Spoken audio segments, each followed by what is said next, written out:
Welcome back to Helmet Podcast, episode number 9. Today we have our predictions and preview episode. Let's jump right into it, starting off with the BeZRK Bets. 28-20 on the year, 3-1 in the sicko games. And we're going to keep it rolling this week. Last week was a brutal one for me. 2-5 weekend last week. This week, I've got 5 winners for you. Let's jump right into it, starting with Mississippi State plus 9.5 against Georgia. I don't see Georgia as a very good team. They're definitely, a playoff caliber team, but not a team that I think is blowing the doors off anybody. They had a close game against Florida. I think Mississippi State's good enough to keep it within a touchdown, so I like the Bulldogs in that one. Or the Mississippi State Bulldogs in that one, I guess. I didn't even think about that before I said it. Coming up next, the game of the week, I've got BYU plus 10.5 at Texas Tech. Plus 10.5?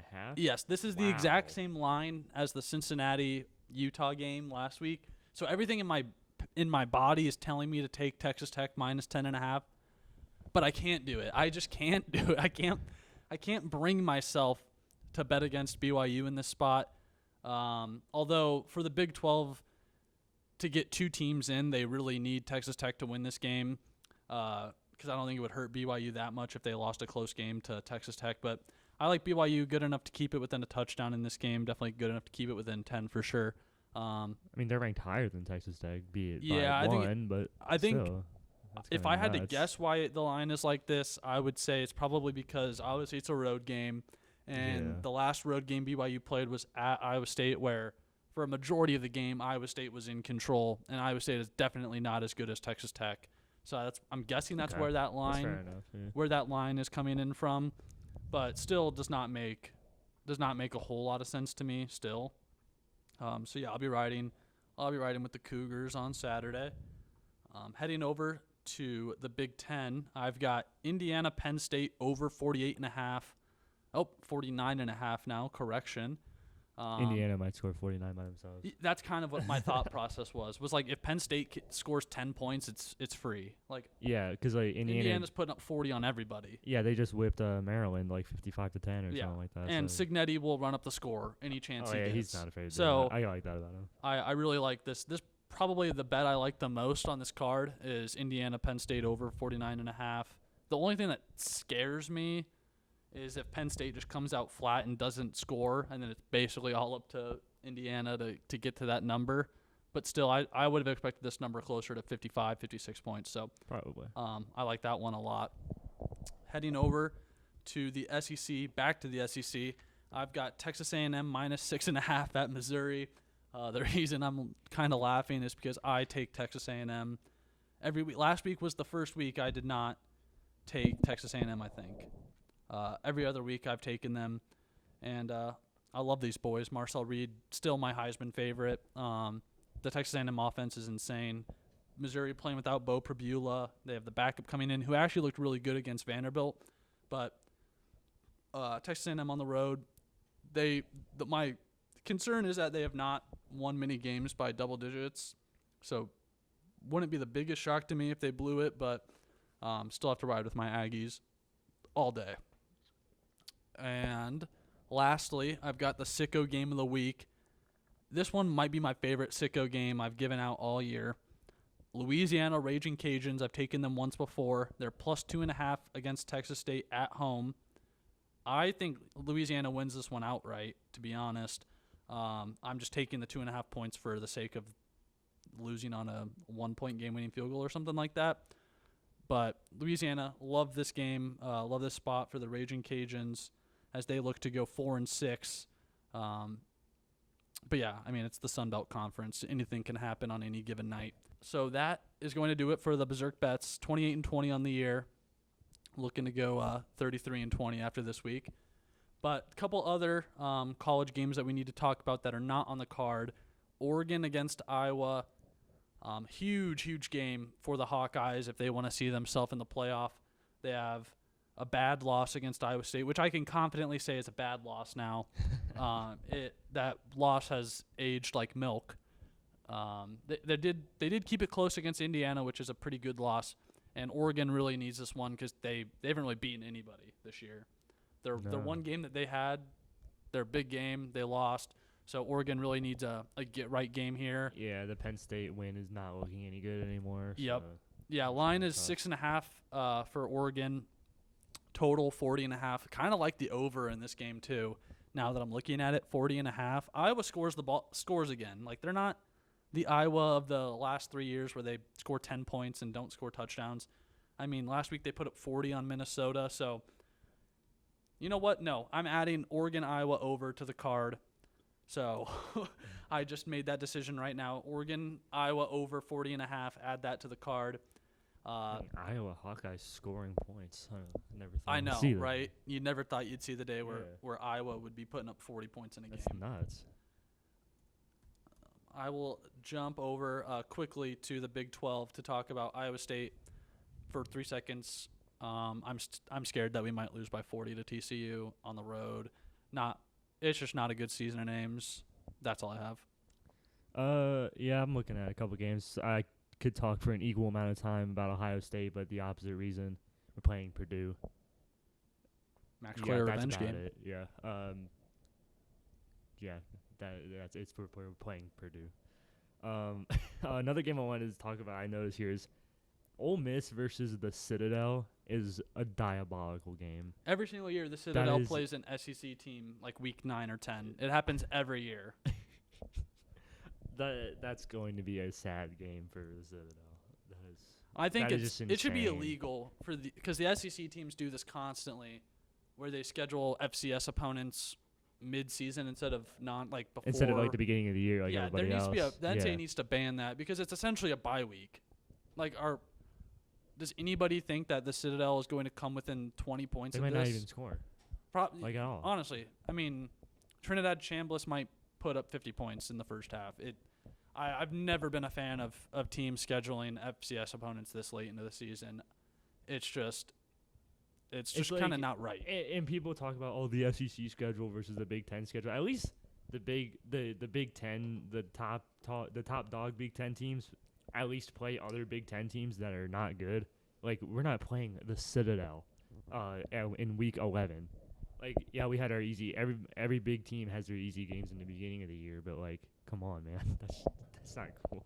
Yeah, they've got to stop it. Quickly, I do want to talk about the ACC, which is kind of the team that got ruined in the college football playoff rankings. Looking like they're only going to get one team in now. They really need Louisville and Virginia not to lose these games. Very weird spot for Virginia, I think. 6.5-point favorites against Wake Forest on Saturday. Interesting spot. I think Louisville will get the job done against Cal, no problem. But Virginia in a very weird spot. And then Miami, they kind of fell off a cliff. Carson Beck happened. Yeah, they're not. I remember being scared of Miami at the beginning of the year. I thought Miami was after the first 4 weeks. I thought Miami was miles the best team. I thought they were number 2 behind Ohio State, or even maybe above Ohio State because they played better competition. Yeah, that's what I thought. I thought after the Notre Dame game, I was like, okay, this team's might legit. be dangerous. Yeah. Nope. Yep. All right. Well, I think that's going to do it for college football for this episode. Let's jump over to the NFL, do our NFL picks. I am 45-26 on the year, leading the pack. Luke, what is? Me. I'm 38-33. I did have my best week last week though at 10-4. So it's the first time I'm above 500 on the year after starting 3-11 in my first week of picks. Yeah, I'll take 38-33. A third of my losses come from the first week we did picks. So that's crazy. Yeah, I don't even. That was a tough week. That was so long ago. I don't even remember that happening. That was a week of a bunch of upsets. So yeah. All right. Well, Thursday night football tonight as we're recording. Broncos, Raiders at Empower Field. I never want to call it Empower Field. It's Mile High. Yeah. I grew up when it was Invesco Field, and I like that has more of a ring to it than Empower Field at Mile High Stadium. But regardless, Broncos going to blow the doors off the Raiders in this game. Geno Smith going to get hit a lot. I did bet Jonathan Cooper to get a sack. Nick Benito's Nick Benito is minus odds to get a I sack. was gonna say like they wouldn't even make anything on that. Yeah, it wouldn't be value enough. But Jonathan Cooper was plus money, so I like that. I think a lot of Broncos players will have a sack tonight. Yeah, I mean, You should get a few. I'm a little worried about being able to stop Max Crosby, but I mean he's the only. Him and Brock Bowers, if you can take them out of the game, the Raiders have no team. Jacoby Myers is gone. Yeah, Jacoby Myers is gone now. Not sure. I don't think Pat Surtain is supposed to play. No, I don't think so. And I don't think they're not in any rush to get him back for this game. No. Yeah, they have him projected to come back after this game. Chiefs, right? Chiefs yes. next. Yep. Yeah, Chiefs you're is gonna, after you're gonna this. need Surtain for that game. Exactly. And Marvin Mims isn't playing either, so a little bit of a shortened roster for the Broncos, but I don't think if they're playing any other team besides like the Raiders, I would be a little worried, but you can't be worried against the Raiders after kind of threw away the game against the Jaguars. So Broncos easy money tonight. Yeah, I appreciate Bowers for helping out my fantasy team last week. Yeah, fantasy but I Brock think Bowers. I think the Broncos are just way better team than the Jaguars. I just spilled myself. Nice. But like the Broncos defense especially way better than the Jaguars defense. Yeah, I'm going Broncos as well. I think it's just easy pick. I have a small little question to ask you, and I think you'll have a good perspective on this because we come from similar fan bases. Having a elite defense, I love it so much more than having an elite offense. Oh, I mean, yeah, you look at the Bengals, like, they're gonna put up. What did they put up? 42 points against the Bears, and they still lost. Yeah, like, I just love having elite defenses because it just fires me up. Like seeing Nick Benito and Jonathan Cooper fly around the field getting sacks, and then never having the camera on Pat Surtain. Yeah, it's my favorite. It's like the most joy I get out of watching football is watching them not put Pat Surtain on the screen. Yeah, I'd so much rather be hoping and praying that our offense can maybe score 18 points this week rather than hoping and praying that our defense gets a stop. Yeah, it's like, like for the Broncos, it's like if they score 24 points or more, they're going to have a very good chance to win every single game. That's the same thing with the Browns. We just can't score 20. Yeah, points. The Broncos have a slightly better wide you receiver better room. offense, yeah. Not better even like better quarterback and wide receivers, and that's about it. Our line is not much better than the Browns line, and running backs. I don't know. I'm not the biggest believer in J.K. Dobbins and R.J. Harvey as a duo. I love R.J. Harvey in the receiving game. Actually, that would be kind of a fun play tonight. Would be R.J. Harvey receiving touchdown without Mims in the game. So keep an eye on that one. I like Judkins and Sampson. Yep. Heading into Sunday morning, it's back. European games. Falcons Colts in Berlin. 9:30 a.m. kickoff. I mean, it's the only pick here is the Colts. Yeah, I mean, I've been enjoying the international games because I have been opening at work at 8 a.m. Every week. So there's actually a game on to watch while I'm at work. So I usually either work like 8 to 2 or 8 to 4. So I don't have to wait all the way to 1 to watch football at work because I'm never usually that busy. Also, I don't know if you saw this, but Sauce Gardner is the first player in NFL history to play in 2 different foreign nations because the Jets played in London earlier this year. And now he gets to play in Berlin for the Colts. But, yeah, I'm taking the Colts. I didn't even really think about this when we were talking about the trade deadline and when Sauce got traded on Tuesday. But kind of almost a little bit of a homecoming for Sauce because I know a lot of people in the Cincinnati area are Colts fans. Yeah, it's close. And proximity. So, obviously, Sauce Gardner he's a Cincinnati icon. Probably the best prospect out of the University of Cincinnati since Travis Kelce. Definitely the best. Well, Travis Kelce Desmond Ritter. Travis Kelce, both the Kelces weren't even really that big of prospect. They got taken like the later rounds. They got taken late. Player, but I guess what I was saying is highly touted in the draft. You are correct. Yeah, Sauce was way more of an NFL prospect than both Kelces. So, yeah, I like the Colts in this game. Like I said, the line is kind of crazy to me. I know the Falcons kept it close against the Patriots, but I don't know, 6.5 Well, now points. the Falcons are trying to make a second kicking change in the year because they cut Romo Oh my god. after his massive choke job versus the Patriots. Like, yeah, I think the Falcons are just a mess. I think they're gonna get coached in circles from Steichen. The coach, they are a team that it is a coaching problem. Yeah, I think Penix is good. Drake London's a beast. Obviously, Bijan's one of the best running back in the league. Obviously, yeah. I mean, he's insane. But the fact that they, like, the last 2 games have barely been able to run the ball, that's It's insane. not With good. Bijan yeah. and Algier as a backup too. Like, come Yeah, on. Algiers good too. I didn't even think about that. Yeah, so Colts, I like them in this game. Moving on, got Giants at the Bears. Oh man. I mean, it's just another one. I mean, actually, I could see the Giants winning this game because I can see you can't guarantee a Bears win. That just doesn't exist. No. The Bears are never a guarantee to win a game. So I do like the Bears to win this game. It would be crazy if the Bears were 6-3. I mean, that would be crazy. What are they right now? 5-3. Yeah, they're 5-3. Yeah. I mean, the Giants are still in tank mode, obviously. Yeah, I think the injuries are catching up to the Giants for their star players, Scadaboo and Neighbors, and like. Yeah, and I think after that kind of win for the Bears and getting Colston Loveland involved in the game, which that was huge to me because everyone going into the year was way higher on him than Tyler Warren, and it's been proven opposite. Warren's been way better. Yeah.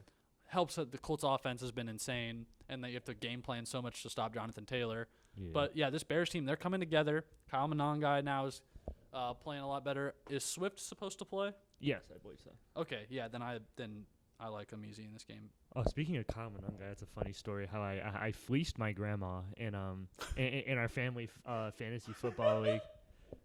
Because my grandma's team is 2-7 and I'm second in the league, so I gotta remember. Because also that was when I wanted to get Shaheed, because I have Sam Darnold and Jackson Smith and Jigba, so I wanted to add Shaheed so I can have the entire Seahawks passing game on my team. So I offered her Monangai and I'm gonna pull it up. I cannot believe that you started that sentence with "I fleeced my grandma." Oh, it was I have the screenshot here. Fleecing your grandma. Yeah, okay, so I offered her, it was Tetero McMillan and Kyle Monangai for Shaheed and Jalen Warren, but she wanted to add her quarterbacks are terrible, so she wanted to take Bo Nix from me in exchange for Bryce Young. And I also have Sam Darnold. This is a league where you have 2 starting quarterbacks, so I have Sam Darnold, Jared Goff, and Jordan Love, so I was okay with giving up Bo Nix. So yeah, I got Jalen Warren.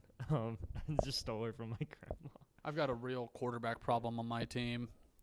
I had dropped Jared Goff when he had his bye week, and it doesn't look like Burrow's coming back but I'm projected to lose this week in fantasy after I started the year 0-4 and I'm 5-4. Yeah, this adds to my team. My team is insanely stacked. I don't know how I'm not number 1. But I have Bijan and James Cook and Jackson Smith and Jigba and Amon-Ra St. Brown. And now I just got Jalen Warren, and then I also have like Cortland Sutton. So yeah, my team is stacked. I'm coming for that championship this year. Yeah. So I made my pick. I'm taking Bears. Did you officially take the Bears? Yeah, okay. I'm taking Bears. Let's move on. Bills at Dolphins. Should we do it on 3? 1, 2, 3. Bills. Okay, that was fun. That's our prediction for that game. Unless you have anything else that you want to add to it. No. Okay. Dolphins are dead. Yeah. Dead Okay. Dolphins. Vikings against the Ravens in Minneapolis.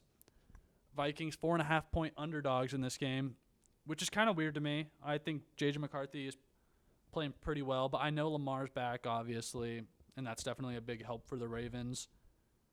Man, it's taking everything in my power not to take the Vikings right now. I'm going to take the Ravens. I'll take the bait. I know Lamar's back and everything.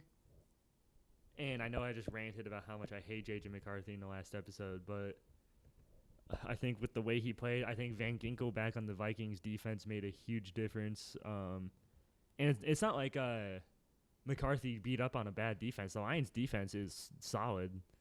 So I'm going to take the Vikings at home in Minneapolis. All right. We move on to a great game. Browns at Jets. Oh man. Cleveland 2.5-point favorites. Oh, we're favorite. Total 38.5. Wow. Over in this game. 38.5. The over in this game is interesting. 38. That's worse than the Texans and the Broncos. Yeah, that's. Of course. It's a bad line. If the Browns can't put up 20 in this game, it would be a real problem. If we can't move the ball against the Jets defense that just sold off their two best players, man, I don't know. I'm gonna miss Quinnen Williams on the Jets. He has my favorite interview of all time. I'm kind of scared. Is that the one where he sneezes and then blesses himself? Yeah. Bless you. Thank you. Yeah. I'm taking the Browns just for the record. Yeah. Man, I'm kind of scared about playing on MetLife turf. I don't want any of especially our good rookies to get hurt. I still want to start Shedeur Sanders. I think so. So Kevin Stefanski did give up play calling to offensive coordinator Tommy Rees. He did this last year too, didn't he? Yeah, so it's the second year in a row he's given up play calling to two different offensive coordinators. We had a different offensive coordinator. I think it was Alex Van Pelt, who went to work with the Patriots. I don't know where he's at right now. But Tommy Rees has been a play caller before at Alabama under Nick Saban, so it's not like he's brand new to this. I mean, if we can't beat the Jets, I don't even know what we're doing. Do you even want to win games? I mean, I know that you like want to win, but like is the season not already over to where you should just be trying to tank? I think Stefanski's still coaching for his job though, because we also play the Raiders and Titans later in the season. Okay, so maybe you win this game and then you win a couple more. We'll probably end up being 5-12 or 6-11 at best. The craziest part is with how weird the AFC North is. Like the Browns aren't out of it. Theoretically, I mean, we are the Cleveland Browns. Yes, true, but I mean they're technically not out of it. Any other division in the NFL, they would be. Oh, we'd be coached. Besides, like the AFC South, they would be out. Actually, no, the Colts. Never mind. Yeah. Yeah. I mean, I'm taking the Browns, obviously, but I'm just. Our offense has to look good, and I still want Shedeur Sanders to play. I think if Dylan Gabriel doesn't look good, I think we're gonna see Shedeur Sanders sooner rather than later. I think so too. I think this is the game.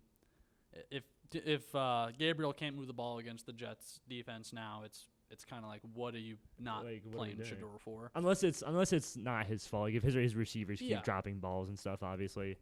That's true. I'm gonna watch this game specifically, like really closely. I usually just have Red Zone on, but yeah, it has to be the Browns, please. please. All right, let's move on. Patriots at Buccaneers. Luke, I'll start with you for this.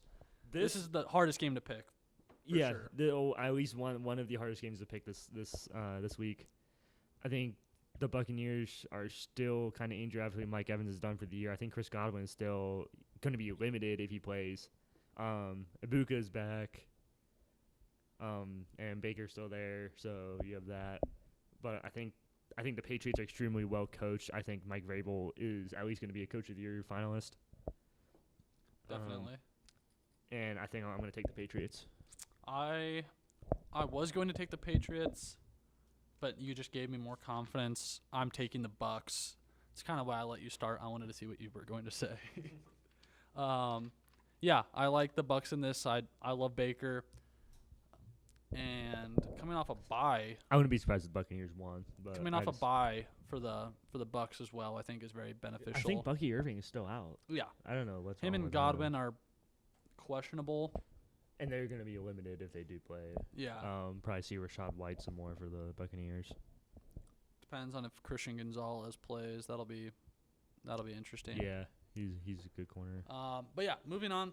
Saints at Panthers. Oh man, the Saints season is over.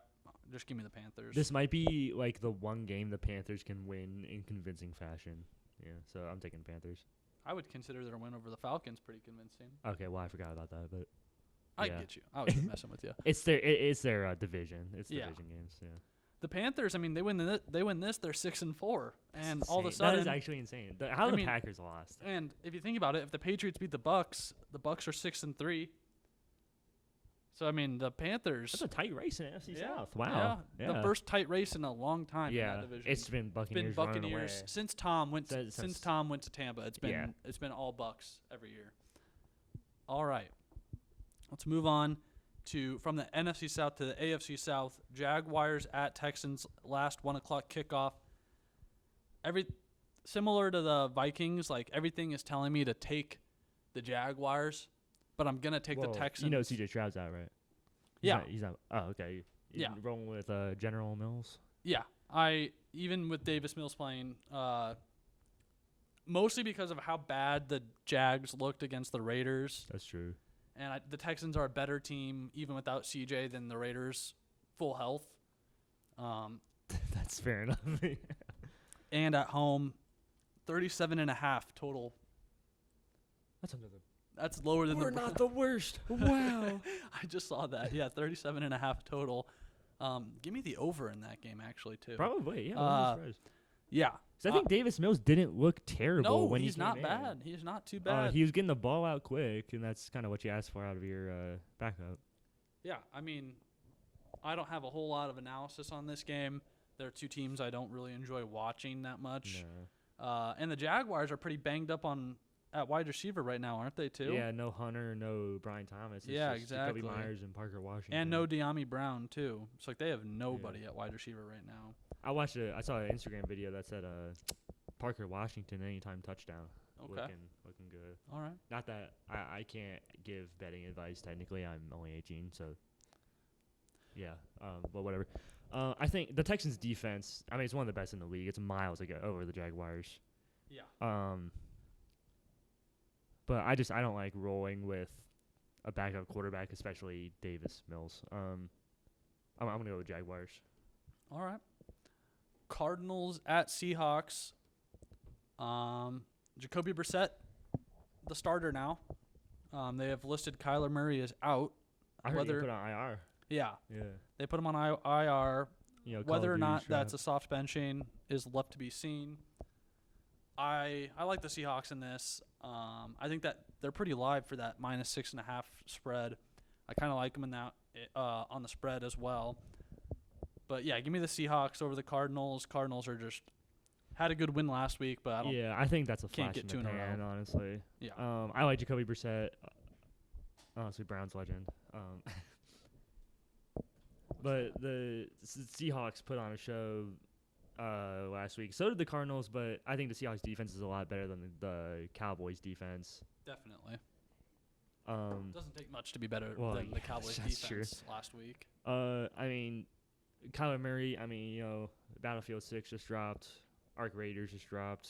Black Ops 7 is on the way, I think. This is what the controversial part comes in is Kyler hurt, or does he want 5 weeks to be able to play BO7? Yeah. So all those good games coming out. And that's not the plan. I think the Seahawks are legitimate, at least playoff contenders, if not Super Bowl contenders. Definitely. So I'm going Seahawks. All right. Rams at 49ers. You want to start with this one? Yeah, so last week, the game that I didn't see a single second of, the 49ers, I mean, it's like they're sacrificing their players every time they get a big win. Someone goes down. This one, it was Malik Williams, I think, if that was how you say his name. I don't know. I think the injuries are going to catch up to the 49ers. We saw it versus the Texans. And I don't think the Giants are as good as the Texans, especially without Scatterboo. So I think against more competitive teams, the injuries kind of show for the 49ers. So I'm going to take the Rams. I will also take the Rams. 49ers are just too hurt to beat a team like the Rams. Matt Stafford has been on a tear this year. Dark horse MVP candidate. Yeah, him and Devontae. He's got 9 touchdown passes in the last 2 games. I think nuts. Puka might not play, but still. I don't think it matters. Yeah, I think Kyron Williams and Devontae Adams is enough to beat the 49ers. Stafford, his whole career, has been good rolling with one wide receiver. He literally Calvin only Johnson, needs one. Yeah, he only needs one. Cooper Kupp in his big year. Yep. You got Puka, and now I think Devontae Adams is good enough to be his guy. Yep, definitely. Yeah. So we'll move on. Lions at Commanders, last of the afternoon games. I don't really give the Commanders much of a chance to win this game, especially coming off a loss for the Lions. They want to get that win back, or get back in the win column, I should say. So I like the Lions on the road here.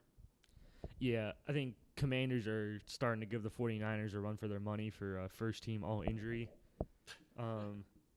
But theirs makes more sense because they're old. Yeah, that does make more sense. They're I think so old. Minus Jaden Daniels, obviously. if I'm the Commanders, you already are out, 3-5, so, like, I'd say just quiet tank and blame it on the injuries the rest of the year, get a stud in the draft, and then try to come back and compete next year. They've got to draft a whole defense. Yeah, I think Marcus Mariota is a good backup, but I'm still going to take the Lions. Yep, definitely. We move on. Sunday Night Football. Steelers at Chargers. Chargers minus 3.5. Total 45.5. Steelers are live in this one. I like them. R.I.P. Sheriff. For those Steelers fans listening, if you don't know who Sheriff is a cat. R.I.P. Sheriff. That was unrelated to anything football. Okay. I just wanted to get that out there. But yeah, Steelers, I like them in this game. Chargers banged up. I know they traded for some O-linemen. That's kind of a tough position to get at the trade deadline, though, because, like, any team with good linemen's like, no, we're not trading them. We need them. It's just another spot that you think Mike Tomlin shouldn't be able to win this game, and he does it every time. I mean, Chargers being favored 3.5 is weird to me. Yeah, that's kind of weird. I kind of thought this would be like a coin flip game, but they, you can't really say that the Chargers have a home field advantage when they play in SoFi. No, the team that has the home field advantage in SoFi is the 49ers. That's true, yeah. Have you ever whenever whenever they play the Rams, it's all 49ers fans. Yeah, it's crazy. So, yeah, I like the Steelers mini home game against the Chargers. Yeah, I think Steelers fans do travel really well. There's probably gonna be a lot of yellow in the stands. Not Chargers yellow, the stupid towels. I think with how the Steelers defense played last week against a contender in the Colts and the Chargers missing their two all-pro tackles, I think it might get ugly for the Chargers, and I'm going to have to go with the Steelers. Yep. We move on. Last game of the week, Monday Night Football, Eagles at Packers. Weird spot because the Packers obviously just lost to the Panthers, and they want to get, kind of the same thing as the Lions. They want to get back in the win column. Obviously playing a great team in the Eagles. I don't know. I'm kind of torn on this one a little bit. I'm going to go with the Eagles because of no Tucker Kraft for the Packers. I think we could potentially be seeing a downfall here for the Packers. Unfortunately. I like the especially Packers. If they lose this game. I hate the Packers. Not hate. Hate's a strong word. I've never been a Packers fan. I've got family who are Vikings fans. So, yeah, I like the Eagles in this one. I don't know what it is, but, I mean, Eagles, Steelers, Texans. I like a lot of the underdogs this week. I don't know why the Packers are even favored. I think the Eagles have got to turn it around. That's what I was thinking. But I mean, they were at home versus the Panthers too. Generally, they say. I think it's generally like you get 3 points just for being the home team. Pretty much. Yeah. So if it was a neutral site, that would essentially suggest that the Eagles are minus a half point favorite. They're just essentially a coin flip favorite. Yeah, but I mean, they were. Like I just said, they were at home versus the Panthers, and the Eagles are a lot better than the Panthers. Yeah. Now, night game, I heard it's a potential snow game in Lambeau. It is supposed to be less than 30. Yeah, I mean, Packers kind of sounds like a logical pick, but like, I mean, Rico Dowdle ran all over them. I have to imagine the Eagles can at least get some running game going with Barkley, and over the past couple of games, the Eagles have looked a lot better passing as well, so I'm taking the Eagles. Yeah, I think Eagles are alive in this one. Yeah, that is going to do it for us on the NFL picks. Like I said, I'm 45-26. Absolutely molly-whopping Luke. He needs a lot of. This week we kind of picked. We picked some different teams this week. A lot of the times we picked a lot of the same That was ones. the case very early. The first few times was we basically just picked the same games. But I mean, I've got Ravens, Texans. Is that the only two games that we have different? I have Ravens and Texans. Bucks. You took Buccaneers, yeah. Okay, yeah. So we got a few different this week. Yeah, see if I can. Always good to have a little competition. But yeah, that is going to be the end of it for us today. I'm probably losing all of them. Remember to like and subscribe. Otherwise, I don't have a good one for this. Otherwise, well, as always, Brian Kelly will be your head coach if you don't like and subscribe. Yeah, and when you have a child, or if you do have a child, it'd be like, Daddy, I want to be a Cleveland Browns fan. Don't let your child do that. Yeah, like and subscribe. Otherwise, you are forced to be either a Jets or a Browns fan. You have to watch the entire game. Yeah, you are your punishment is you are forced to watch 60 minutes of Browns Jets football, And it'll go into overtime at 0-0. You have to watch 10 more minutes. and it'll be a tie. 0-0 tie would be awesome. All right, that's gonna do it for us. Yeah.